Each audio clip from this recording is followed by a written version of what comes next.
G'day there, Guardians. It's Thursday again. We have Zer on Nessus, and he is in the Watcher's Grave. You can see I just marked him there. So I've just landed in the Watcher's Grave, and he is over this way. So you can see him there on the screen.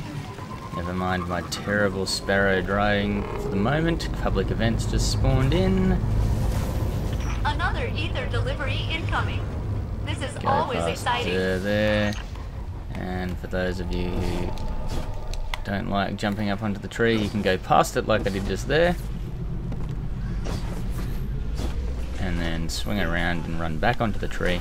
And let's have a look and see what he has for us today. I did not intend to revive that guy. I wanted to see Zer.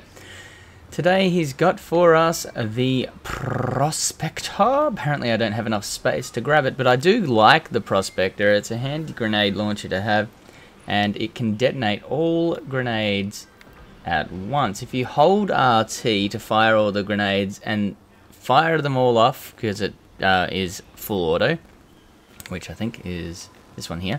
So we've got full auto, so you can hold down the trigger and it will fire them all off, and then you can let go for one big explosion, which can take them all out at the same time, which is kind of cool. Helpful for things like the old threshers in some of those public events. It is also helpful for boss attacks. So DPS on bosses can be quite handy there, especially if you release quite a few of them at the same time. Volatile launch, we've got augmented drum and hand-laid stock, but as you know, exotics are exotics. They don't have alternatives for any of these slots, so that's just how they come. We've got 8 in the magazine. It's got a fairly small blast radius, but it's kind of a handy one, so I quite like the Prospector weapon attack mod. Okay, now we've got, for the hunters, we've got the Lucky Raspberry. The Lucky Raspberry, for 23 legendary shards, has the exotic intrinsic perk Probability Matrix.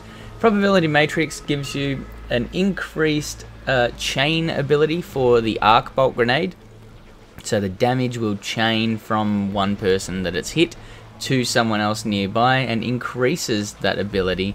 It also has the chance to recharge each time it deals damage, so you throw an arc bolt and it does damage to someone and chains damage as well. You may well get your arc bolt grenade back very quickly as a result. We've got Plasteel reinforcement mod for increased resilience, so you can see down on the right hand side there we've got a double stack of mobility and a double stack of resilience, but no recovery just down here. But we can switch that up by putting on a health recovery mod or a restorative mod for health recovery and move one of those stacks from resilience to recovery. We've also got an arc ordnance mod, which of course is very handy if you're trying to throw arc bolt grenades, because it helps you recharge your grenade a little faster when you have an arc subclass. Of course, arc bolt is part of the arc strider subclass, the pole dancer, and so you would have that equipped anyway.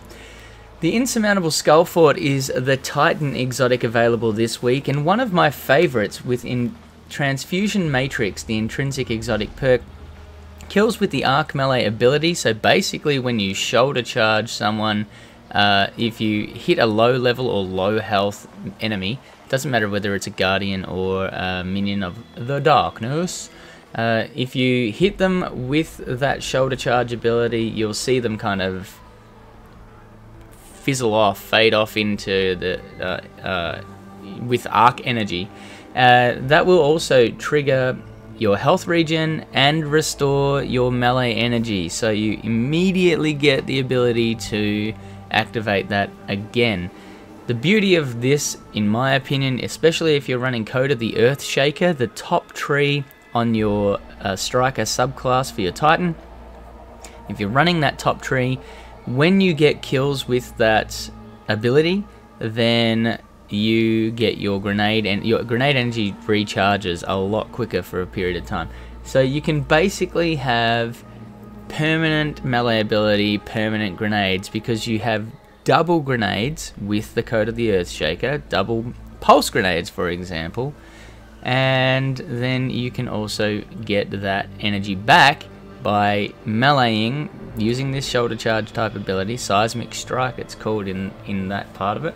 When you use that ability, you especially on a low level ad, so if you hit like a Thrall or a Dreg or something along those lines, then that will restore your melee energy and your grenade energy. Yay, thank you very much. And of course, Armor Impact Mob gives you your melee ability faster because we have Transfusion Matrix, which is a kill with melee abilities. Arc melee abilities, no less. The Warlock has Ophidian Aspects, and the Ophidian Aspects for 23 legendary shards gives you this Cobra Totemic intrinsic exotic perk, which is weird because it's apparently on the other side. It's supposed to be over here with the armor perks in this section, but never mind. Bungie.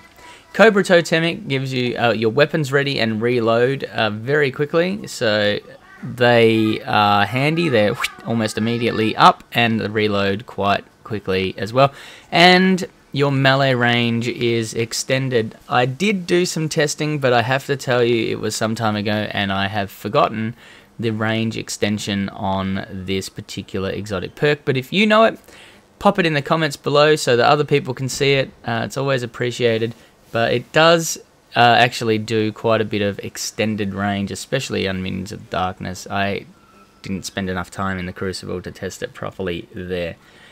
The armor mod is a bit weird here, energy counterbalance mod. However, you will note that the Cobra Totemic is about weapons predominantly, even though it does have that melee range extension. So, as a result, we've got Energy Counterbalance mod, which reduces the recoil for your equipped energy weapon. Can be very handy for something like a Uriel's Gift, for example, or a Positive Outlook. Those types of weapons are very handy. Also, I find quite handy when you're using something along the lines of Cold Heart or that sort of thing as well. The 3 of Coins apparently is still broken. It was supposed to be corrected in a patch recently. They've just done another one, which they've just brought back up line. I'd like to know or hear your thoughts on whether the 3 of Coins is still broken. It's supposed to last for 4 hours and increase drops from various sources around the world, like chests, heroic events, high value targets, all that sort of stuff.